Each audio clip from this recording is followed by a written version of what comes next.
तो आप खुद बेहतर तौर पे फैसला कर सकेंगे कि ये इक्का-दुक्का मुख्तलिफ जो बगैर कॉन्टेक्स्ट की खबरें कहीं से आती हैं, क्या इनमें कोई हकीकत होती है या नहीं होती।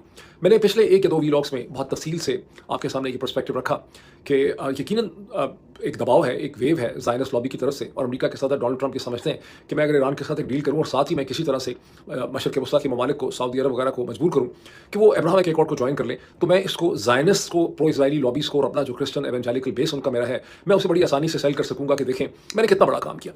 इसकी एक और एग्जाम्पल ये है कि जून 2025 में जब ईरान और इज़राइल फंस गए और इज़राइल की सूरत हाल ये थी 12 दिन की जंग के बाद कि हम तो कंबल को छोड़ते हैं, कंबल हमें नहीं छोड़ता, तो अमेरिका के सदर ने ईरान के ऊपर हमला करके उसकी जो जोहरी फैसिलिटीज़ थी 3 उनको डिस्ट्रॉय कर दिया, और यूँ उन्हें ये कहने का मौका मिला कि मैंने जो कुछ अचीव करना चाहिए था इज़राइल को या ईरान के खिलाफ जो कुछ करना था वो मैंने अचीव कर लिया है। और इस हाई पॉइंट के ऊपर उन्होंने इसराइल को ईरान की गिरफ्त से उन्होंने निकाला। इस स्टेज पर भी वंस अगेन वो एक हाई पॉइंट ढूंढना चाहते हैं निकलने के लिए, जिसमें अगर अब्राहम एक्कॉर्ड में ये तमाम ममालिक शामिल हो जाएं तो वो हाई पॉइंट होगा जिससे अमेरिका के सदर को एक पॉलिटिकल विक्ट्री जो है वो मिल सकती है। ताहम इसके रास्ते में, जैसा कि मैंने आपको एक्सप्लेन किया कि बहुत बड़ी रुकावट ये है कि सऊदी अरब की, मैं समझता हूँ कि इस्टेब्लिशमेंट जो है, जो कोर इस्टेब्लिशमेंट है, वो अब्राहम एक्कॉर्ड पे इस स्टेज के ऊपर उसका हिस्सा नहीं बनना चाहती जब तक कि उनको इन रिटर्न एक वायबल पैलेस्टाइन स्टेट का कोई फ्रेमवर्क मिले, बिकॉज अदरवाइज वो बहुत कमज़ोर लगेंगे। हमदर्दी इसमें कोई सिंपथी पैलेस्टीनियंस की नहीं है, ये प्योर पावर डायनामिक्स है। आप क्विड प्रो को पॉलिटिक्स में बड़ा इंपॉर्टेंट होता है, और उसमें जो मोहम्मद बिन सलमान है और उनके जो भाई हैं खालिद बिन सलमान, उन्होंने अब अपने वालिद साहब जो शाह सलमान है, किंग सलमान के पीछे उन्होंने पोजीशन ले ली है कि बादशाह जो है वो नहीं मानते। इसका मतलब है कि बादशाह के आगे पीछे जो पावर स्ट्रक्चर है वो भी नहीं मानता, और इसमें एक डेडलॉक है। मैंने पिछले वीडियो में आपको एक्सप्लेन किया था कि पाकिस्तान के ऊपर कोई इतना ज़्यादा दबाव है नहीं, बिकॉज पाकिस्तान ने सऊदी अरब के पीछे स्टैंड लिया हुआ है कि अगर सऊदी अरब अब्राहम एक्कॉर्ड ज्वाइन करेगा तो हम भी इसे कंसिडर कर सकते हैं, अदरवाइज हमारी तो इस किस्म की पोजीशन है। और पाकिस्तान के foreign minister stroke deputy prime minister Ishaq Dar साहब ने जब यहाँ वाशिंगटन में आके सेक्रेटरी स्टेट मार्को रूबियो से उन्होंने मुलाकात की तो उन्होंने इसी चीज़ के बारे में ब्रीफ किया along with the other things, और फिर बहुत ही कॉन्फिडेंटली उन्होंने पाकिस्तानी सहाफ़ियों के साथ जब एक प्रेस टॉक की वाशिंगटन में पाकिस्तान की एम्बेसी में, तो वहाँ उन्होंने पाकिस्तानी सहाफ़ियों को बरमला ये कहा कि हम किसी भी दबाव में अब्राहम एक्कॉर्ड का हिस्सा नहीं बनने लगे। इससे कम से कम हम ये अंदाज़ा लगा सकते हैं कि फौरी तौर पर इस किस्म की कोई भी चीज़ जो है वो नहीं होने लगी। लेकिन इसके अलावा भी बहुत सी ऐसी डेवलपमेंट्स हैं जिन पर आपकी नज़र रखनी और उनको समझना जो है बहुत ज़रूरी है। गुज़िश्ता 24-36 घंटों में एक बहुत इंटरेस्टिंग डेवलपमेंट वो है जहाँ सिंगापुर में शंग्रीला डायलॉग जो है हुआ, जहाँ, और ये शंग्रीला डायलॉग जो है ये 2002 से होता है। बरतानिया का एक बहुत ही इंपॉर्टेंट, बल्कि आप समझिए दुनिया का एक बहुत इंपॉर्टेंट थिंक टैंक है, international institute of strategic studies, उसको उर्फ़ आम में उसका मुखफ़्फ़ है IISS। 2002 से ये डायलॉग करवाता है सिंगापुर में। ये एक तरह से चाइना के खिलाफ एक रीजनल मिलिट्री अलायंसेस को एनकरेज किया जाता है। एक एंटी चाइना किस्म का ये प्लेटफॉर्म है जिसमें चाइनीज़ भी आते हैं। यहाँ पे बात तो की जाती है रीजनल सिक्योरिटी की, लेकिन अक्सर ये चीन के खिलाफ बात की जाती है, और उसमें हर दफ़ा ही अमेरिका के जो सेक्रेटरी डिफेंस होते हैं वो वहाँ पे होते हैं। और वैसे इस डायलॉग के अंदर डिफेंस मिनिस्टर्स आते हैं, मिलिट्री चीफ्स आते हैं, टॉप की जो डिफेंस ऑफिसर्स होते हैं रीजन के होते हैं। यहाँ इंडिया की भी प्रेजेंस होती है, पाकिस्तान की भी प्रेजेंस होती है, ईस्ट एशियन कंट्रीज़ की प्रेजेंस होती है, मिडिल ईस्ट की भी कई दफ़ा प्रेजेंस होती है। वो उसके लिए एक अलग डायलॉग किया जाता है, मनामा डायलॉग, जो कि बहरीन में होता है। अब इस डायलॉग में अमेरिका के सेक्रेटरी डिफेंस जो हैं पीट हेग्सेट, जो अपने आप को सेक्रेटरी वॉर कहते हैं, उनकी भी वहाँ पे प्रेजेंस थी, और वहाँ पे उन्होंने उनसे क्वेश्चन आंसर में पूछा गया, और चीन ने इसका तकरीबन बाइकआउट किया। चीन के डिफेंस मिनिस्टर वहाँ पे मौजूद नहीं थे, उन्होंने एक लो लेवल का डेलीगेशन वहाँ पे भेजा, जिसकी वजह से ज़्यादा ही जो शुरका थे उनको बहुत ज़्यादा मौका मिला चीन के खिलाफ आग उगलने का वहाँ पे। तो बहरहाल इंटरकॉन्टिनेंटल बैलिस्टिक मिसाइल्स के हवाले से जब बात हो रही थी, मेरा ख्याल है किसी पाकिस्तानी ने ये सवाल पूछा अमेरिका के सेक्रेटरी ऑफ स्टेट पीट हेग्सेट से कि हिंदुस्तान ये 12,000 किलोमीटर तक मार करने के मिसाइल बना रहा है, क्या आपको इसके ऊपर कोई तशवीश है? उसके ऊपर कहने लगे कि हाँ इंटरकॉन्टिनेंटल, वैसे तो उन्होंने कहा कि हम हिंदुस्तान पाकिस्तान दोनों जो हैं उनको हम अपना हरीफ नहीं समझते, दुश्मन नहीं समझते, हमें उनके बारे में कोई कंसर्न नहीं है, तो हम इंटरकॉन्टिनेंटल बैलिस्टिक मिसाइल्स जो हैं वो हम उसको ज़रूर देखते हैं कि क्या बन रहे हैं, उसकी क्या रीच है। फिर उसको क्लैरिफाई करते हुए उन्होंने कहा कि हिंदुस्तान जो है वो बहुत अच्छा रोल प्ले कर रहा है एक अमेरिकन सिक्योरिटी और स्ट्रेटेजिक पैराडाइम में। चीन को कंटेन करने में हिंदुस्तान इस खत्ते को एक स्ट्रेटेजिक स्टेबिलिटी प्रोवाइड करता है, और हिंदुस्तान की उन्होंने खासी तारीफ़ की, कुछ खासी तारीफ़ी कलमात जो है उन्होंने हिंदुस्तान के लिए बोले। फिर उनको एहसास हुआ कि मैंने हिंदुस्तान की बहुत ज़्यादा तारीफ़ कर दी, कहीं मामला ख़राब ना हो जाए।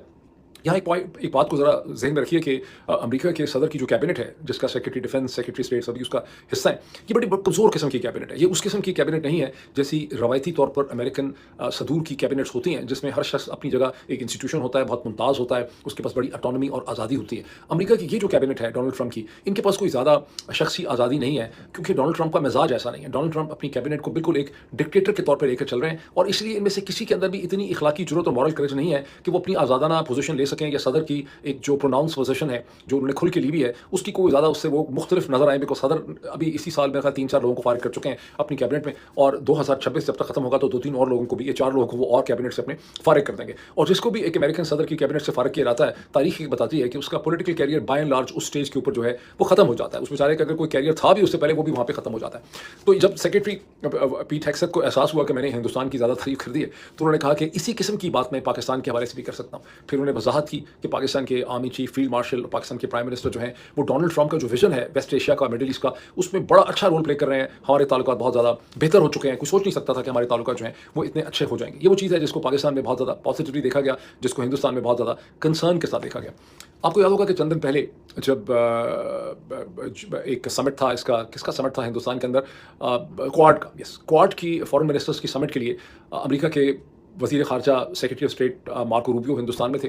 वहाँ उनसे किसी ने एक सवाल पूछा, सवाल पूछने वाले हिंदुस्तानी ने यह सवाल पूछा कि क्या हिंदुस्तान की हुकूमत ने पाकिस्तान जो एक बहुत ज़्यादा इंपॉर्टेंट रोल प्ले कर रहा है वेस्ट एशिया के अंदर, ईरान और अमेरिका में मीडिएशन करवा रहा है, इस पर क्या हिंदुस्तान की हुकूमत को कोई एतराज़ है? तो मार्को रूबियो ने कहा कि नहीं, हिंदुस्तान की हुकूमत ने इस किस्म का कोई, उन्होंने ऑब्जेक्शन नहीं उठाई। हिंदुस्तान ऑब्जेक्शन उठाता रहता है, हमें ये कहता रहता है कि पाकिस्तान से क्रॉस बॉर्डर टेररिज्म हो रही है, ये उनका कंसर्न ज़रूर है, लेकिन ईरान अमेरिका की डायलॉग के हवाले से उन्होंने कोई सवाल नहीं उठाया। हिंदुस्तानी मीडिया ने उसमें से ये मतलब निकाला कि एक बार फिर अमेरिका के सेक्रेटरी ऑफ स्टेट जो हैं उन्होंने तायद कर दी है इस चीज़ की कि अमेरिका भी समझता है कि पाकिस्तान से क्रॉस बॉर्डर टेररिज्म होती है। पाकिस्तान में बहुत से लोगों ने समझा कि बड़ा मनफी कमेंट था। मैंने आपको ये एक्सप्लेन करने की कोशिश की थी कि ये इररेलेवेंट सा कमेंट था। मैं समझता हूँ कि मार्को रूबियो को कई दफ़ा जो है ना क्लियर नहीं होते कि मैंने कितनी बात करनी है, कितनी नहीं करनी। उन्होंने ये एक अननेसेसरी एक्स्ट्रा कमेंट कर दिया। पीट हेग्सेथ ही की तरह मार्को रूबियो को भी इसका एहसास है कि अमेरिका के सदर डोनाल्ड ट्रंप जो है वो हर वक्त फील्ड मार्शल आसिम मुनीर की तारीफ करते हैं, अब उसमें शहबाज शरीफ भी ऐड हो गए और पाकिस्तान के बारे में इस वक्त कम से कम बहुत ही पॉजिटिव फीलिंग रखते हैं।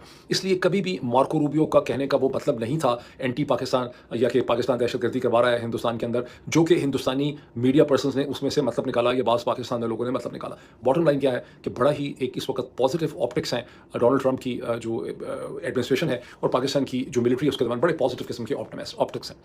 अब इसी शंग्रीला डायलॉग के अंदर एक और चीज़ नोट कीजिए कि पाकिस्तान के जनरल नोमान ज़करिया जो इस वक्त कोर कमांडर मंगला है, और मेरे ख्याल है जो रॉकेट फोर्स बनी है नई गुज़िश्ता चंद महीनों में या साल में, उसको भी इस वक्त वो हेड कर रहे हैं। बहुत उनकी बड़े रिस्पेक्टेड जनरल हैं, लोग समझते हैं कि बड़े academically military wise as a soldier बड़े साउंड है। और यहाँ शंग्रीला डायलॉग में भी बहुत अच्छा बोला उन्होंने, बहुत अच्छा उनका 7-8 मिनट की उनकी प्रेजेंटेशन थी, जो बहुत अच्छी भी थी और बहुत वेल प्रेजेंटेड, बहुत अच्छा बोले, वेरी आर्टिकुलेट। अगर आप यूट्यूब के ऊपर जाएँ और आप जनरल नोमान ज़करिया लिखें तो आपको वो 7-8 मिनट की उनकी प्रेजेंटेशन जो है वो मिल जाएगी, जो मैंने देखी। लेकिन जो बात उन्होंने वहाँ पे की वंस अगेन, वो उन्होंने ये की कि उन्होंने कहा कि साउथ एशिया के अंदर हिंदुस्तानी कोशिश तो ये बहुत करते हैं कि और ख़तरा ये है कि वो स्ट्रेटेजिक स्टेबिलिटी को डिस्टर्ब करते हैं। वो हिंदुस्तान में हिंदुस्तानी ये तासुर देना चाहते हैं या ये पैराडाइम इन्वेंट करना चाहते हैं कि बावजूद इसके कि दोनों कंट्रीज़ न्यूक्लियर हैं, जंग के लिए एक स्पेस एग्जिस्ट करती है, लेकिन यहाँ पे फैसले मिनटों में नहीं सेकंड्स में होने हैं, इसलिए यहाँ पर कोई स्पेस जो है वो जंग के लिए एग्जिस्ट नहीं करती।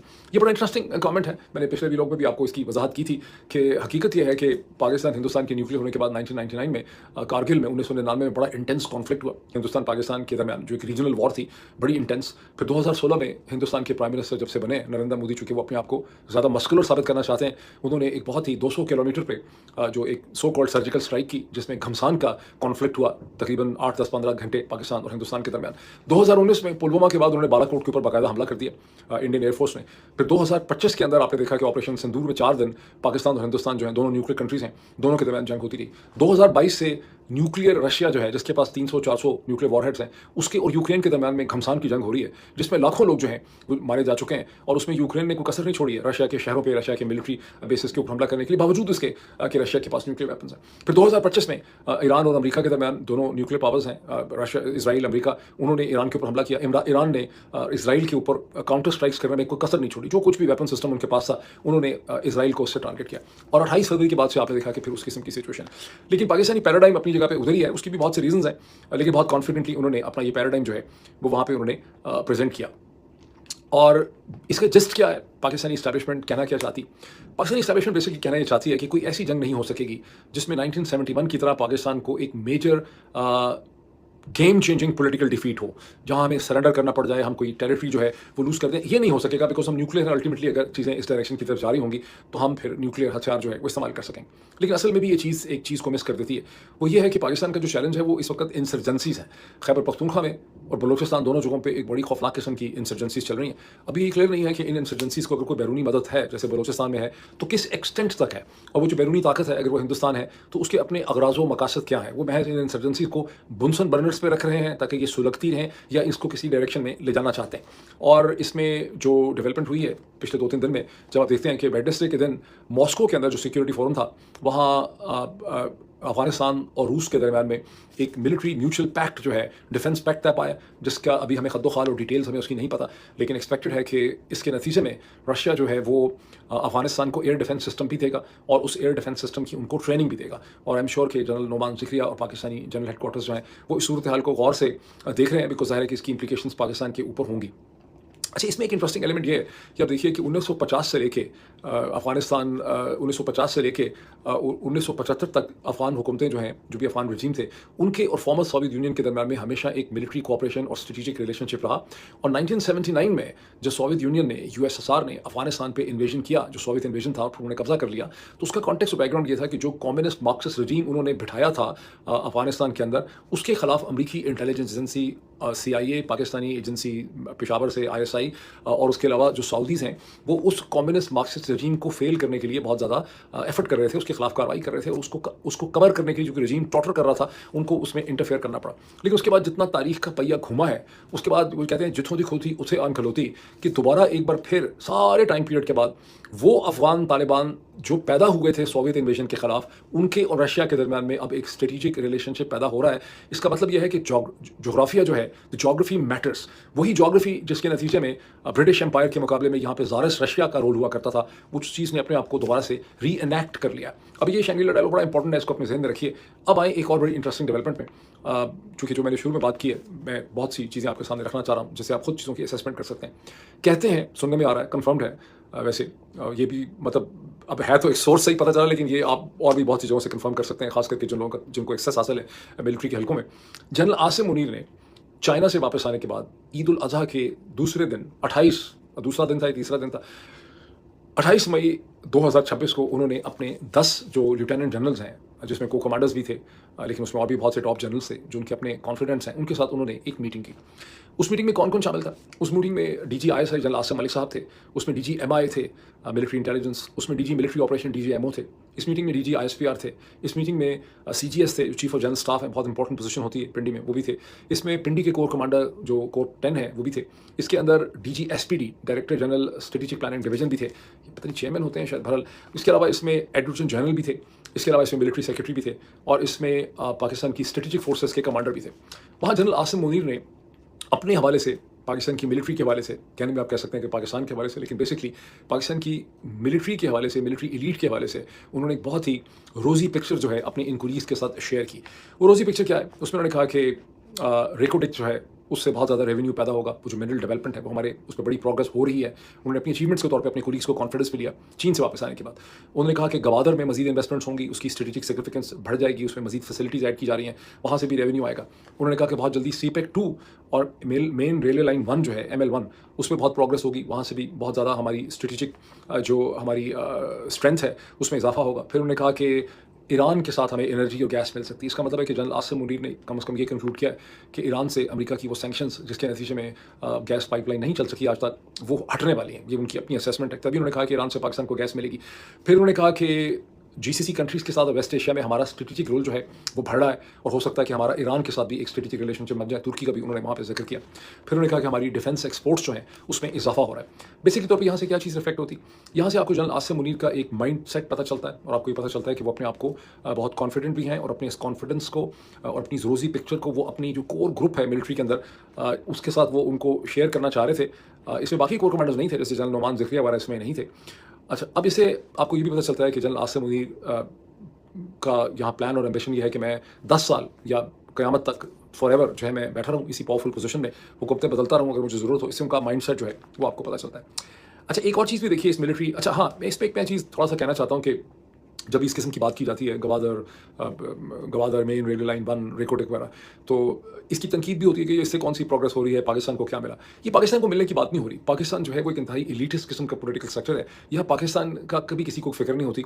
मोहतरमा अस्मा जहांगीर साहिबा ने एक दफ़ा स्टेटमेंट दी थी कि ये डफ़र हैं, ये डफ़र हैं, ये जर्नैल डफ़र हैं, और मैंने आपको एक से ज़्यादा वीलॉग में कहा था कि असल में उनकी असम्पशन ये थी मोहतरमा अस्मा जहांगीर साहिबा की कि इनके फ़ला फैसले चूँकि सही नहीं है, उससे पाकिस्तान को फ़ायदा नहीं हुआ, इसलिए ये डफ़र है। असल में वो फैसले पाकिस्तान के लिए करते नहीं है, वो फैसले अपने इंटरेस्ट में करते हैं। और अगर आप तारीख उठा के देखें तो अपनी इंटरेस्ट में उनके फैसले जो है पाकिस्तान की मिलिट्री एलीट के या पाकिस्तान की जो एलीट सर्कल्स हैं, अपने इंटरेस्ट में उनके फैसले बड़े ब्रिलियंट होते हैं और उनके लिए बड़े ब्रिलियंट रिजल्ट्स जो हैं उन फैसलों के निकलते हैं। मैंने पिछले व्लॉग में आपको कहा था कि पाकिस्तान की टॉप मिलिट्री ब्रास को जिस किस्म की मेडिकल फैसिलिटीज़ मिलती हैं, वो अमेरिका में भी एक खाम खा फिक्शन ही है कि बहुत ज़्यादा अच्छी मेडिकल फैसिलिटीज़ हैं, क्योंकि जो मेडिकल फैसिलिटीज़ आपको चाहिए होती हैं दुनिया में कहीं पर भी वो अवेलेबल हैं, वो जिस किस्म की पाकिस्तान की मिलिट्री ब्रास को मिलती हैं वो अमेरिका में भी अच्छे भले लोगों को नहीं मिल सकती। आम अमेरिकन सोच नहीं सकता उन मेडिकल फैसिलिटीज़ का और जितनी जल्दी से उनको मिलती हैं। और उसकी एग्जाम्पल यह है कि 6 मई को एक शादी हुई पिंडी में कहीं पे, मेरा ख्याल है, और उस शादी के अंदर जो लोगों ने पार्टिसिपेट किया उन्होंने देखा कि जनरल कमर जावेद बाजवा साहब भी वहाँ थोड़ा सा मदद से इस तरह कहते हैं कि हिलते जुलते बहुत स्टडी नहीं थे। बहरहाल जनरल कमर जावेद बाजवा जिनको स्ट्रोक हुई थी, जो गिर गए थे, जो इनकम्युनिकाडो हो गए थे, जिनकी मेमोरी इतनी वीक हो गई थी आफ्टर द स्ट्रोक कि वो यानी वो अपने घर वालों को पहचान नहीं पा रहे थे। कहते हैं कि जब जनरल आसिम मुनीर उनकी अयादत करने के लिए तो उनको पहचान नहीं पा रहे थे, डायलॉग नहीं कर पा रहे थे। वो शादी में देखे गए वो खुद से चल रहे थे, बगैर किसी सोटी डंडे के चल रहे थे, थोड़ा सा अनस्टडी थे, लेकिन वो ठीक हो गए। वो क्यों ठीक हो गए हैं?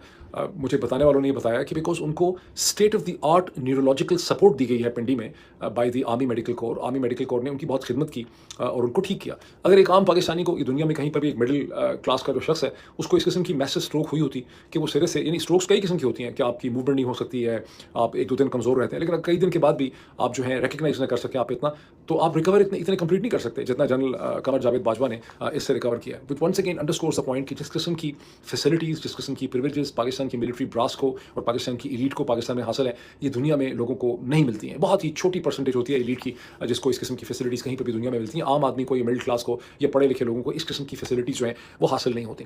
तो जब आप डफर वगैरह कहते हैं, कोई डफर नहीं है, अपने लिए बहुत अच्छे फैसले करते हैं। आगे चले हम। अब ये जो सारी चीज़ें मैंने आपके सामने डिस्क्राइब की हैं, जो शुरू में जो जर्नलिस्ट हैं जिन्होंने दावा किया कि इमरान खान से मुलाकात हुई है और फिर स्पेकुलेशंस हो रही हैं, इसमें एक और चीज़ ऐड करते हैं तो सूरत हाल बिल्कुल ही क्लियर हो जाती है। गिलगित बल्तिस्तान में जीबी में इलेक्शन होने 7 जून को, अप्रैल से इलेक्शन कमीशन ऑफ पाकिस्तान ने इसका ऐलान किया हुआ है। सूरत हाल वहाँ पर क्या है कि एक दिन पहले जो दिन अभी ख़त्म हुआ है पाकिस्तान में, सैटरडे का हफ्ते का, उसमें असद कैसर साहब फ्लाइट लेना चाहते थे वहाँ पर जाने के लिए। असद कैसर साहब को फ्लाइट में नहीं बैठने दिया गया, सारी सड़क बंद कर ली गई, उनको डिटेन कर दिया गया। असद कैसर ने, मुस्तफ़ा नवाज़ खोखर ने और कुछ और पाकिस्तान तहरीक इंसाफ के लीडर ने एक प्रेस कॉन्फ्रेंस की है और उसमें उन्होंने एक्सप्लेन किया है कि पुलिस में असद कैसर कहते हैं कि बरमला उनको पुलिस के डिप्टी सेक्रेटरी ने कहा कि आपको ये फ्लाइट लेने की इजाज़त नहीं है, और उतनी देर तक उनको सड़क पे डिटेन करके रखा असद कैसर को, जो कि फॉर्मर स्पीकर हैं पाकिस्तान की नेशनल असेंबली के, जितनी देर तक वो फ्लाइट नहीं चली गई। और चूंकि ये स्कर्दू की फ्लाइट हर दिन नहीं होती, इसका मतलब है कि अब वो शायद नहीं जा सकेंगे, शायद हफ्ते में 1 दफ़ा होती है, 2 दफ़ा होती है, टू माई अंडरस्टैंडिंग, मुझे ठीक तरह से नहीं पता। अच्छा, अब इसमें क्या सूरत हाल है कि मेरा ख्याल है थर्सडे की शाम को, ये फ्राइडे के दिन में, ताकि क्योंकि मैं किसी एक सेशन में उससे एक्सप्लेन नहीं कर सकता, अब मुझे ज़रा करने दीजिए, यहाँ पर हेडलाइंस आपको मुझे दिखाने दीजिए। सबसे पहले ये वाली हेडलाइन नहीं है, इसके बूथा हम नहीं देखना चाहते। सबसे पहले ये देखें कि ये हेडलाइन आप देखें, BBC उर्दू की हेडलाइन है, and I have started loving BBC Urdu because इनका फोकस पाकिस्तान रिलेटेड इशूज़ पे और मशरक़ वस्ता पे बहुत इनका अच्छा फोकस होता है। इसकी हेडलाइन की तैयारी देखें, इसका ताल्लुक स्विट्ज़रलैंड की मीटिंग से है। वापसी की तैयारी करता पाकिस्तानी सहाफ़ती अमला और तज़ब्ज़ुब का शिकार सहाफ़ी, मुफ़ाहमत की यादाश्त पर दस्तखत हो गए, तो अब जुम्मे को स्विट्ज़रलैंड में क्या होगा, ना तख्त ना तख्ता। अब हम देखें कि इसके नीचे क्या आप देख सकते हैं कि मैंने इसमें, अच्छा, और ये बरखन स्टाक की पिक्चर है, स्विट्ज़रलैंड से BBC का उर्दू ख़ुसूसी वीडियो। अच्छा, अब ये आप देखें जो मैंने इसको नीचे है, पाकिस्तान के वज़ीर-ए-आज़म शहबाज शरीफ ने 15 जून को जब अमेरिका और ईरान के दरमियान मायदा तय पाए जाने का ऐलान किया था, तो साथ ही ये भी बताया था कि अमन मायदे पर दस्तखत की बाज़ाब्ता तकरीब 19 जून बरोज़ जुम्मा स्विट्ज़रलैंड में मुनक़्क़द होगी। तहम अमेरिका और ईरान के सदूर की जानिब से बुध की रात को गए मफाहमत की यादाश्त पर दस्तखत और ख़ुद शहबाज शरीफ की जानिब से जुमेरात को बतौर सालिस इसकी तौसीक के बाद जो सवाल इस वक्त सबसे ज़्यादा पूछा जा रहा है वो ये है कि अब जुमे को स्विट्ज़रलैंड में क्या होने जा रहा है। अब आपको पता है कि सडनली जब मसूद पेज़ेश्कियान ने उसके ऊपर सबसे पहले साइन किए, फिर ईरान के जो स्पोक्स पर्सन है जनाब डॉक्टर इस्माइल बाकाई, उन्होंने कह दिया कि वो तकरीब नहीं होगी, उसकी कुछ ज़रूरत नहीं रही। फिर हमें पता चला कि अमेरिका के प्रेसिडेंट जो वर्साई में थे, जो बहुत ही प्रेस्टिजियस एक मुकाम और एक छोटा सा टाउन भी है, वहाँ पर बहुत तारीखी बिल्डिंग्स है, 14वीं सदी की पैलेस है बेसिकली, वहाँ से अमेरिका के सदर डोनाल्ड ट्रंप ने इसके ऊपर सिग्नेचर कर दिए। और उसके बाद फिर जब ज़ाहिर है अब शहबाज शरीफ साहब के पास कोई ऑप्शन बची नहीं थी, उनको ठुड्डा मार के वहाँ से बाहर निकाल दिया गया। हालांकि वो बेचारे ऐलान कर चुके थे कि मैं यहाँ आऊँगा, पाकिस्तान इसको प्रिजाइड करेगा, और मैं समझता हूँ कि कंसेशन के तौर पे उसे इस्लामाबाद मेमोरेंडम ऑफ अंडरस्टैंडिंग का नाम दिया गया। फिर शहबाज शरीफ साहब ने भी उसके ऊपर सिग्नेचर कर दिया। अब क्वेश्चन है कि यहाँ पे क्या होना है। अब से बहुत घंटे पहले जब थर्सडे को अमेरिका में दिन का आगाज़ हुआ, तो उस वक्त, बल्कि आप कह रहे हैं कि वेडनेसडे की रात को, थर्सडे की मॉर्निंग में अमेरिका के वाइस प्रेसिडेंट जेडी वैंस जो हैं, उन्होंने कहा था कि मैं जाना तो चाहता हूं, मैंने जाना तो है स्विट्जरलैंड, लेकिन मैंने कब जाना है, मैंने कैसे जाना है, उसके लॉजिस्टिक्स क्या है, मुझे उसके बारे में कुछ ठीक तरह से नहीं पता। ये अब से बहुत घंटे पहले उन्होंने कहा था, लेकिन अभी मैं थोड़ा सा सस्पेंस रखता हूं, मैं आपको बताता हूं कि हुआ क्या। अच्छा, अब देखिए कि जुमे को जिस तकरीब का इनकाद का ऐलान किया गया था, वो तो पाकिस्तान के वज़ीर ख़ारजा इसहाक डार के मुताबिक मनसूख कर दी गई है, और पाकिस्तान के वज़ीर आज़म शहबाज शरीफ का स्विट्ज़रलैंड का दौरा भी मुलतवी हो चुका है। ताहम इन ऐलानात से पहले ही पाकिस्तान और दुनिया भर से सहाफ़ियों की बड़ी तादाद स्विट्ज़रलैंड का रुख कर चुकी थी। BBC के नुमाइंदे उबर दराज ननगियाना और खालिद करामत भी इस वक्त बर्गन स्टाख, इसको मैं जर्मन लैंग्वेज में ना बर्गन स्टाख स्विट्ज़रलैंड में मौजूद हैं। बर्गन स्टाख में मौजूद एक पाकिस्तानी सहाफ़ती ज़रिए ने BBC की टीम को बताया कि उन्हें पाकिस्तानी आला हुकाम की जानिब से मुतला किया गया है कि 19 जून को कोई बाकायदा तकरीब मुनक्कद नहीं हो रही और पाकिस्तान सफारती अमला अब वापसी की तैयारी कर रहा है। चलो जी, वापस चले जी। पाकिस्तान के एक और आला सफारती ज़रिए का कहना था कि पाकिस्तान की अंडरस्टैंडिंग थी कि इस तकरीब का इनकाद होगा और अमेरिका, ईरान और पाकिस्तान बतौर सालस की जानब से मुफाहमती यादाश्त पर बाकायदा दस्तखत यहीं बर्गन स्टाख में होंगे, और इसलिए पाकिस्तान की जानब से भरपूर इंतजाम किए गए थे। उन्होंने कहा, मगर पाकिस्तान की अंडरस्टैंडिंग के बरक्स सदर ट्रंप और सदर पेजिशकिया ने मुआहदे पर इलेक्ट्रॉनिक दस्तखत कर दिए, जिसके बाद ये यादाश्त पाकिस्तान को भी भिजवाई गई है, जिस पे वज़ीर आज़म शहबाज शरीफ ने भी बतौर सालस दस्तखत कर दिए।